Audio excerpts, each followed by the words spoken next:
Hi, I'm Colin. I'm the free time coordinator at the BGC. I'm here with Dan, who is a plumber. Dan, tell me about what you do for a living.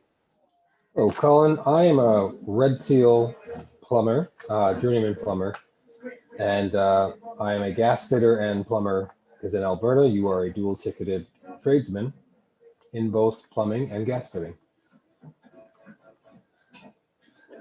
Why did you originally get into this career?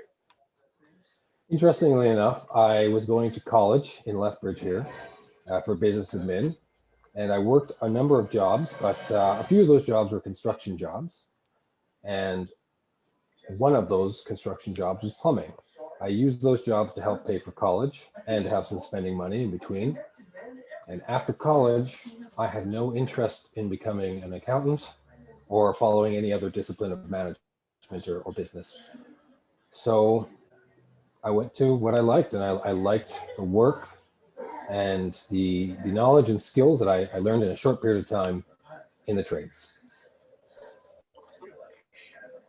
What does the day-to-day look like for you in this career? Well, sorry, there are many different expectations, both on like workloads and schedules, depending on the company structure and what industry you work in. Typically, my job, I'm a residential plumber, so I focus mostly on service calls, on renovations and new construction. Right now, my day-to-day is typically service calls. So that'll be going from customers to customer, going to their houses, figuring out what's wrong if they don't already know what's wrong, and fixing it. Usually on site, invoicing and collecting as well. Awesome. What type of training or schooling did you have to do to get into this? Plumbers go through a apprenticeship program that is supported through the place that they work and the provincial government. And umbrellaing from that is the federal government that gives you the Redseal. But you will go through on-site training, which is about 80% of what you do in a year, and 20% you'll do about 2 months at school. So you'll get in-school training where you'll learn a lot of the technical knowledge, a lot of the specific knowledge that doesn't really get taught on the field because it's not really relevant, not directly anyways. And then the rest is all hands-on training while you work for a company. So how does someone get a job in this field? Typically, you would apply to the company like any others. And you would start off usually as a laborer.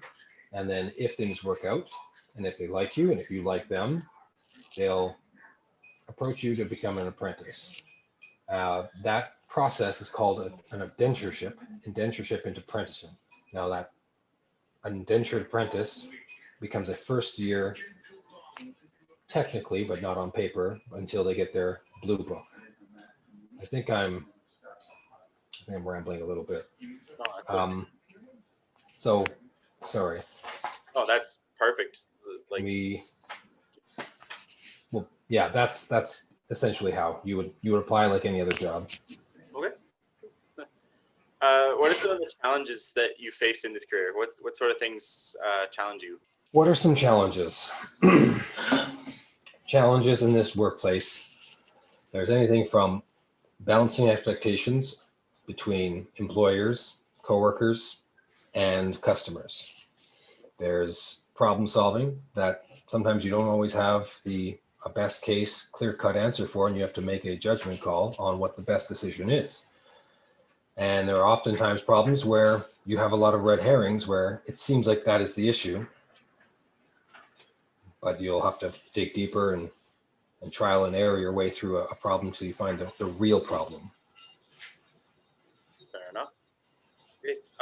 Do you have any advice or tips for youth who would be interested in this career? First and foremost, respect yourself and respect the relationship you have with an employer, because it is, at the end of the day, an agreement that they're going to compensate you for your time and efforts. Do not wreck your body early on. There'll be lots of time to do that. And if you are careful and if you follow safety procedures and safety guidelines, you can have a very healthy body for a long period of time. I've known plumbers who are 80, who are, 77 was the oldest plumber I knew.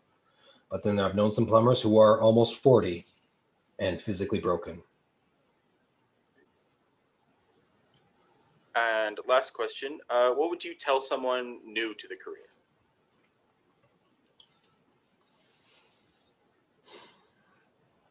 Work hard and don't get pigeonholed.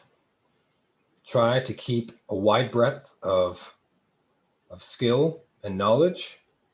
Just because you're good at one thing does not mean you should just focus on that one thing. You should always try to grow. You should always try to expand your reach and expand what you're specialized in.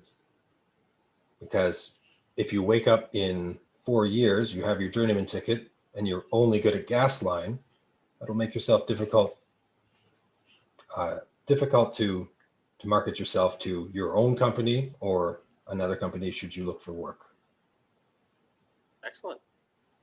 Well, thank you very much for your time. And if any youth have questions, we'll get them to ask them and be in contact with you to answer them, and perhaps do a call afterwards if there's a lot of people who have questions, if that's all right with you.